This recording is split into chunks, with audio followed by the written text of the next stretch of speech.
Olá, está começando pela TV Mackenzie mais um Café Pensamento, o programa para aqueles que não têm medo de debate. Hoje nós temos aqui a presença do professor Anderson Gurgel, do Centro de Comunicação e Letras da Universidade Presbiteriana Mackenzie. Professor, muito obrigado por ter aceito o nosso convite. Eu que agradeço, muito obrigado. Hoje nós vamos falar da relação entre esporte, economia e também Copa, né, professor? Sim, muita Copa do Já Mundo. que estamos chegando aí da Copa. Professor, me fale um pouco dessa relação entre economia e jornalismo, né? Porque me parece que a sua trajetória foi justamente nessa direção, né? Qual é a importância dessa relação, professor? Eu acredito que, mais que nunca, os estudos econômicos, não necessariamente somente o estudo econômico do ponto de vista monetarista, financeiro, mas também os estudos econômicos do ponto de vista simbólico se tornam fundamentais na sociedade de hoje, né?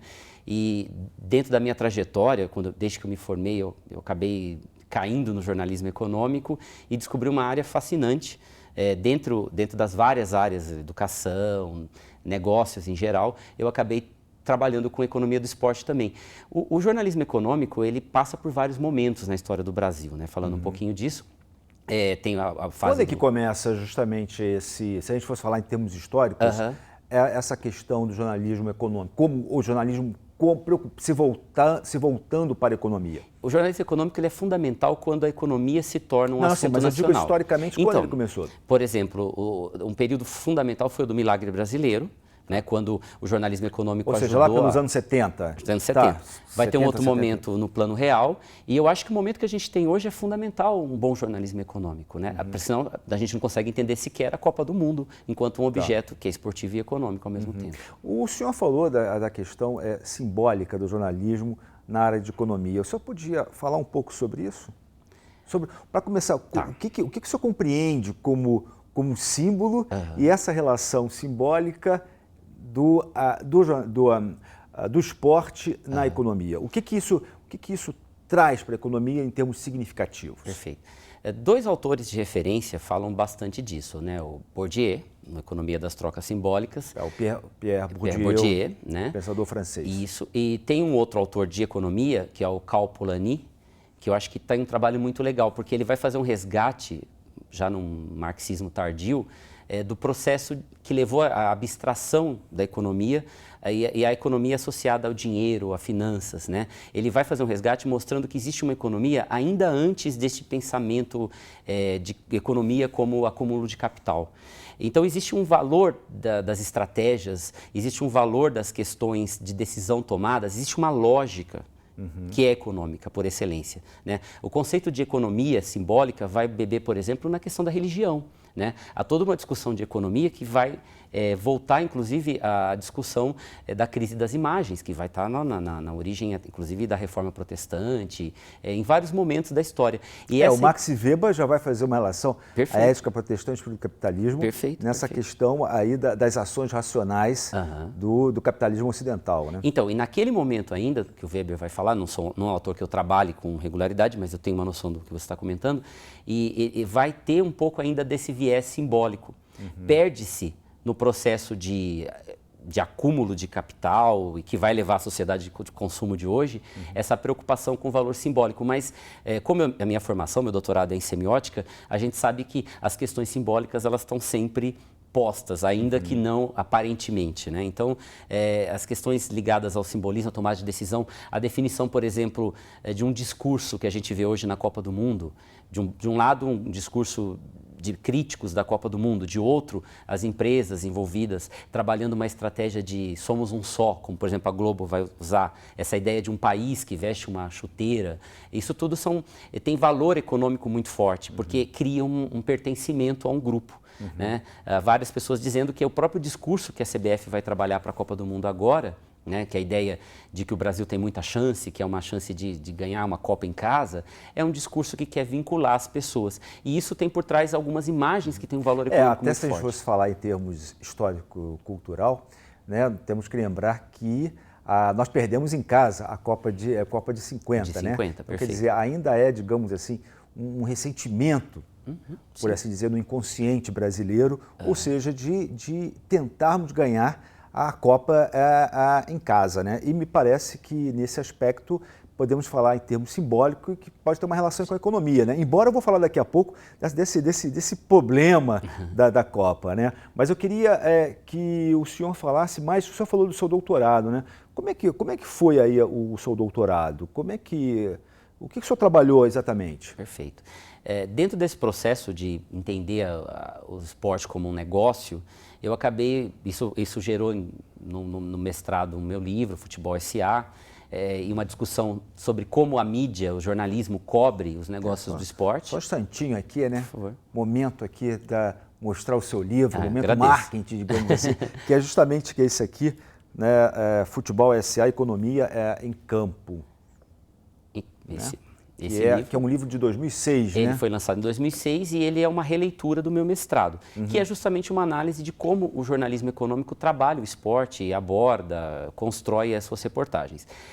Desse processo, eu acabei percebendo que haviam outras questões, né? Que havia outras questões que precisavam ser vistas sobre a questão da relação dos mega-eventos com a economia. E daí surgiu a percepção que um mega-evento esportivo, ele acaba, em certos momentos, até negando o esporte. Ele acaba fazendo com que o esporte ganhe uma outra dimensão. E essa é a essência do meu doutorado. Em que aspecto ganhar outra dimensão? O mega evento esportivo, a gente pode usar alguns autores de referência, como por exemplo o filósofo Flusser, né? Wilhelm Flusser vai falar da ideia de aparelho, né? Ou então outros autores, o dispositivo do Agamben, mas as ideias para mim que interessam é que esses mega eventos eles acabam tendo uma natureza de projeto hegemônico.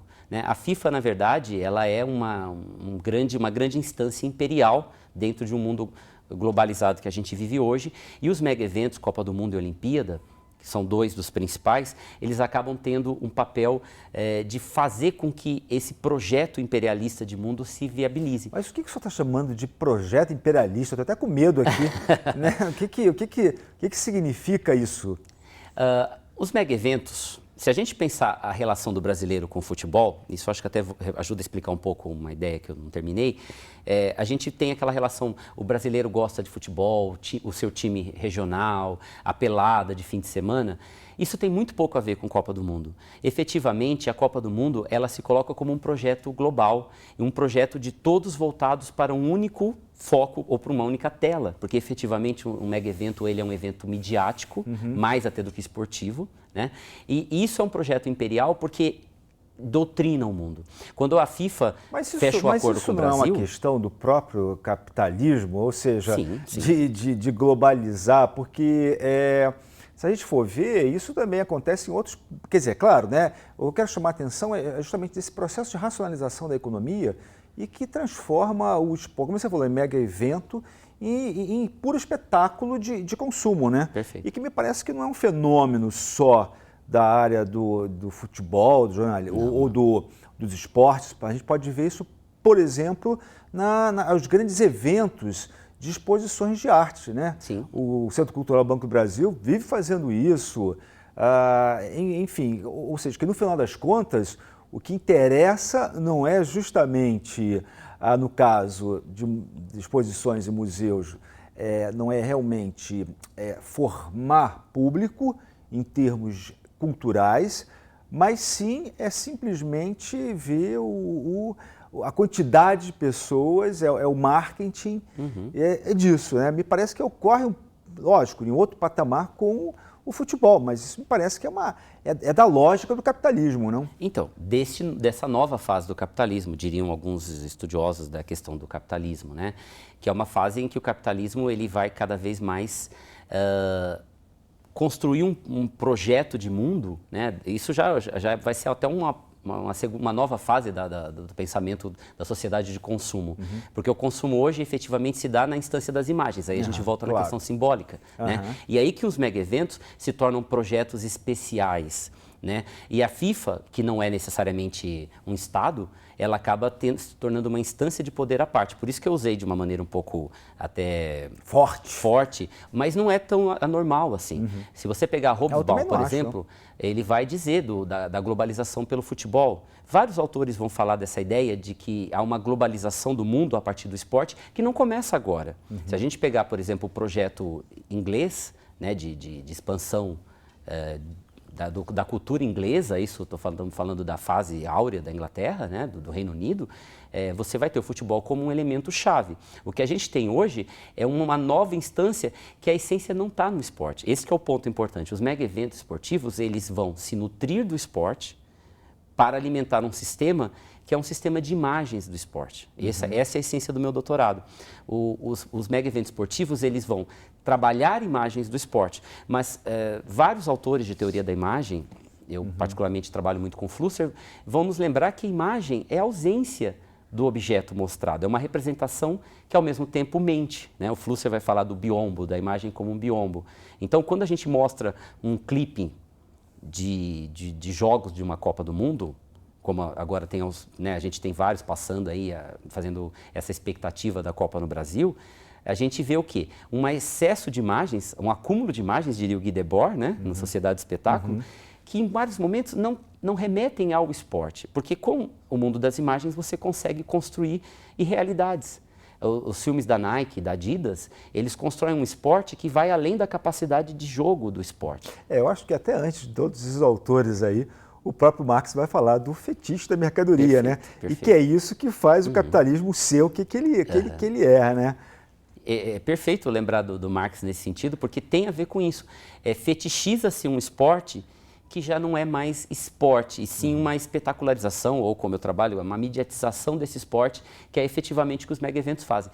Por que acontece isso? Essa talvez fosse a pergunta interessante de se colocar. Porque um mega evento ele tem um paradoxo interno.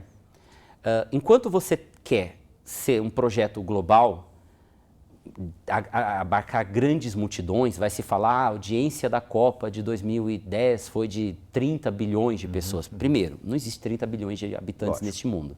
Isso é uma imagem, isso é um conceito de acúmulo de imagens, né? A gente constrói a ideia de um grupo de pessoas. Então, o que acaba acontecendo? Ao mesmo tempo que a gente quer bilhões de pessoas vendo a Copa do Mundo, e se tem hoje um paradigma de arenas menores.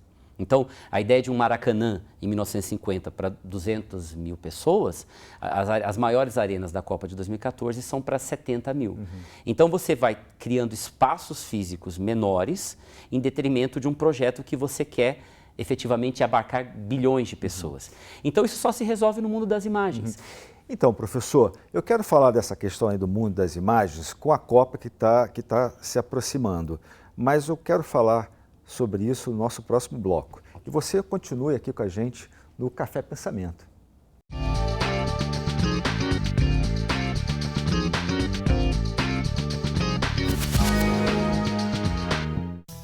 O Sinal da TV Digital com interatividade está no ar. Agora os programas das emissoras de TV aberta podem oferecer opções interativas. Eu posso ver detalhes da minha atração favorita, responder enquetes e perguntas, saber sobre produtos e serviços e acessar informações de utilidade pública. E tudo isso está ao seu alcance sem precisar pagar assinatura. É só usar o controle remoto. O selo DTVI nos aparelhos garante que o produto é interativo. Sinal da TV Digital com interatividade. É para você, é bom de ver.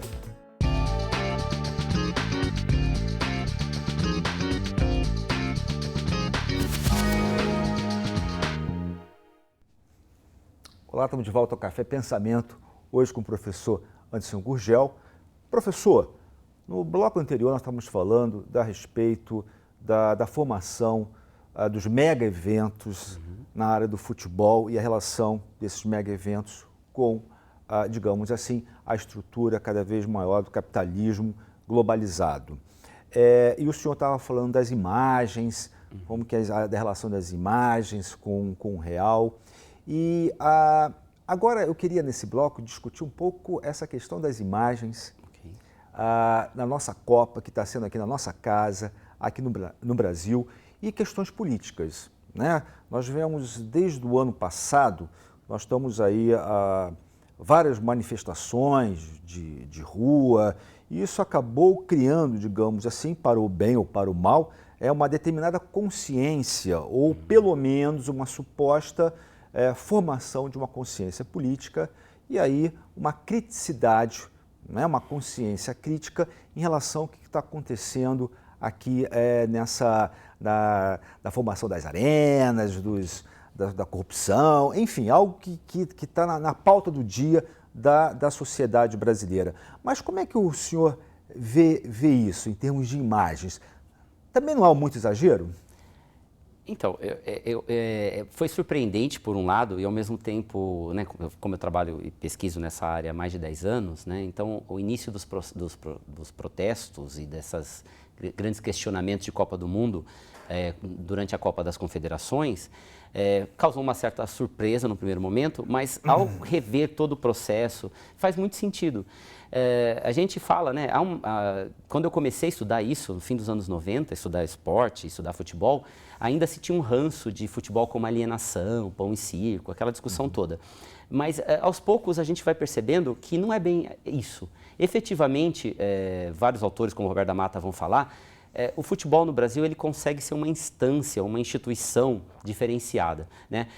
Essa ideia de o país do futebol, como se fala muito, o governo usa muito essa ideia hoje, faz algum sentido. De certa maneira, a Copa do Mundo no Brasil, ela vai contribuir para um projeto de politização ou de repolitização do brasileiro. Porque algumas questões que a gente vai ver no dia a dia, que são muito abstratas para um brasileiro médio... Mas ela vai contribuir, desculpe, ela vai contribuir ou ela vai como mote, ela serve como mote de crítica social? Então, né? Aí a gente pode voltar no primeiro ponto que talvez não tenha conseguido deixar claro. Porque nesse aspecto o Roberto da Mata, desculpe, né? Está meio ultrapassado, né? Porque o Roberto da Mata está falando da questão aí do futebol, né? Questões antropológicas do brasileiro, mas me parece que nessa Copa tudo isso foi por água abaixo, né? Então, mas eu entendo o seu ponto de vista, mas o que acaba é que depende de como você vai olhar. Aí eu falei do Polanyi, por exemplo, porque se a gente for olhar do ponto de vista de um projeto de marketing, que é um olhar que faz sentido. Então, empresas que estão patrocinando a Copa, investindo dinheiro, expectativa de retorno, é claro que os protestos eles acabam criando um certo transtorno, uma certa dúvida sobre os resultados. Esse é um olhar econômico bastante reducionista. Se você olhar a economia num sentido mais amplo, enquanto uma forma de organização da sociedade e pensar na economia simbólica, é efetivamente essa facilidade que o futebol tem de criar um ambiente democratizante no Brasil, que vai permitir que, do ponto de vista de uma economia simbólica, a gente tenha uma repolitização do brasileiro. Então, depois dos protestos do impeachment do Collor, não havia protestos tão grandes como houve no ano passado, né, durante a Copa das Confederações. Por quê? Porque o futebol cria um ambiente propício. No meu entendimento, o Roberto da Mata é uma das formas de se entender isso quando ele vai falar da instituição nacional que o futebol acaba sendo. Aqui dá para fazer crítica a essa linha de pensamento, né, do Brasil, que vai ter o Roberto da Mata, vai no Gilberto Freire, vários outros autores que vão falar dessa democracia. Não é muito do que eu estudo, mas pelo olhar da economia simbólica, há uma contribuição. Eu acho que o que está acontecendo no Brasil, efetivamente, o brasileiro tem uma experiência de Copa do Mundo muito midiática, muito mega evento, como eu vim falando, né? Ou seja, vê pela televisão, vê pelas telas. É diferente você fazer uma festa em casa e você ir na festa na casa dos outros. Né? O que o brasileiro está tendo é a experiência de fazer o mega evento acontecer com uma série de restrições do projeto imperial do mega evento. Então, uma coisa é você fazer uma festa na sua rua, pintar a rua e fazer a festa com seus amigos e de uma maneira muito informal, como sempre se faz nas Copas. Agora, quando a Copa é no Brasil, você vai ter cidades, por exemplo, que estão proibidas de fazer festa junina, porque existe uma lei da FIFA que proíbe que haja em sedes da Copa do Mundo eventos que concorram. Porque há uma lógica do mega evento que é uma lógica capitalista e extremamente hegemônica. Mas eu penso que, professor, que me parece que é da nossa cultura nós sermos muito rebeldes, digamos assim. Então isso aqui para nós acho que nem não caberia. Mas a impressão que me dá, e falando justamente dessa instância simbólica, me lembro que nas últimas Copas, e a tradição nossa brasileira, e aí tendo como centro a cidade do Rio de Janeiro, né, já estamos aqui há menos de 3 semanas da Copa, digamos assim, estamos perto da Copa, e não estou vendo ninguém pintar as ruas, né? Aqui em São Paulo, cadê a Zona Leste, com o pessoal pintando as ruas, colocando bandeirolas? Quer dizer, o comércio do centro de São Paulo, da 25 de março, está todo mundo preocupado, que até agora não vendeu nada, tá? Um encalhe total. E ao mesmo tempo, contraditoriamente, a festa é na nossa casa. Quer dizer, então me parece que há aí um desânimo, e é nesse aspecto que eu estava falando. Quer dizer, nós brasileiros também não estamos compreendendo. Quer dizer, por um lado, claro, há uma necessidade de termos esse processo de conscientização política nossa, por um lado. Agora, por outro lado, e aí que talvez nós não estamos entendendo, que é uma tremenda propaganda nossa para o exterior. Então, quer dizer, nós estamos também perdendo, nós como brasileiros, estamos perdendo uma oportunidade de fazer uma propaganda nossa. Nós estamos nos jogando para baixo, aquilo que o Nelson Rodrigues sempre falava, né? Esse complexo de vira-lata. E aí a impressão que me passa é que nós estamos perdendo uma grande oportunidade, porque para mim vai ter Copa sim. Né? Mas vai ter Copa, concordo com você.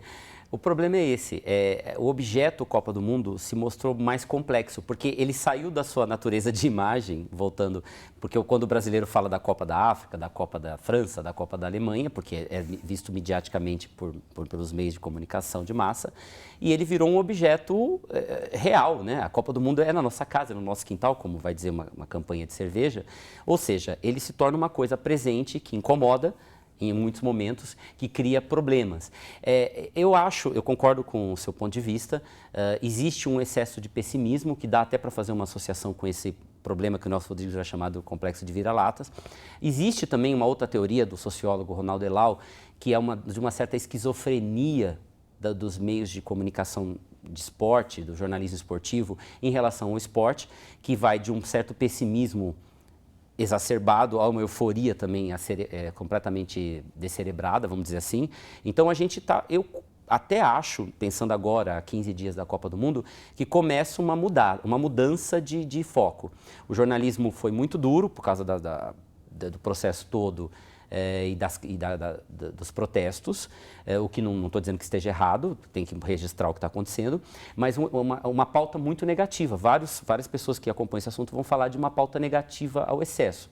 E agora começa, nessa última semana, a surgir uma pauta positiva. Então começam a surgir matérias falando, peraí, mas tem 5 mil holandeses chegando, 15 mil franceses, e tem gente que vai ficar aqui, vai ficar colar. Então, e começa uma euforia.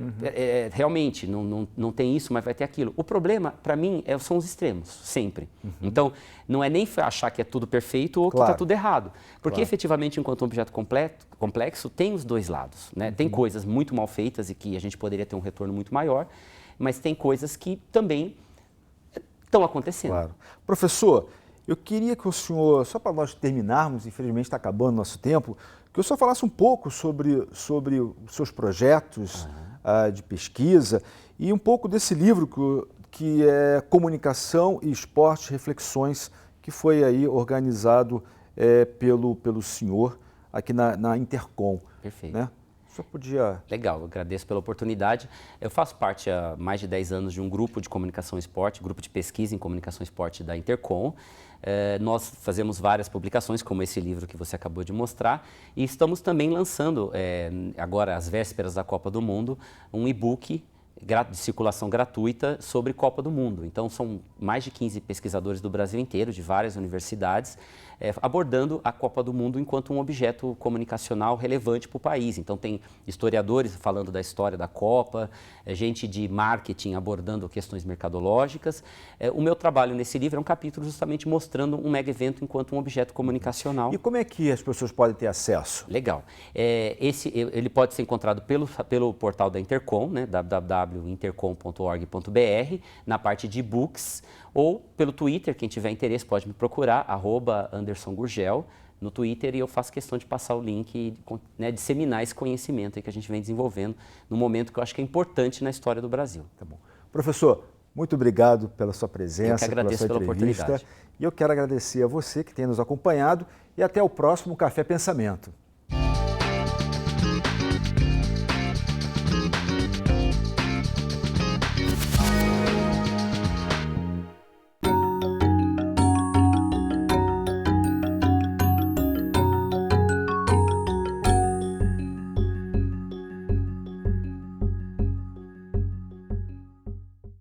Quem não conhece o Cristo Redentor, sempre de braços abertos, protegendo o Rio de Janeiro e recebendo os turistas de todo o mundo.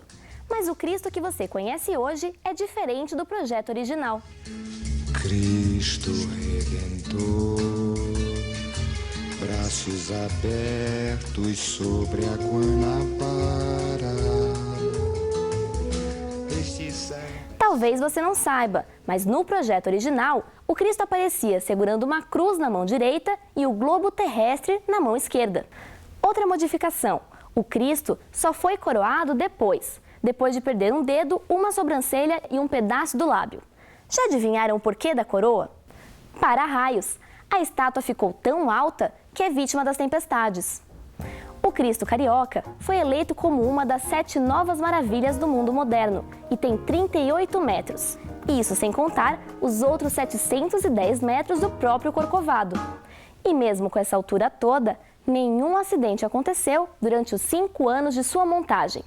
Opa, montagem? Pois é, o Cristo, na verdade, foi feito na França, desmontado e enviado em pedaços ao Brasil.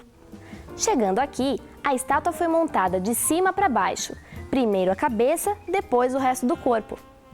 O Cristo foi revestido por pequenos triângulos de pedra-sabão. Essas pedrinhas eram coladas em panos e aí sim levadas à estátua.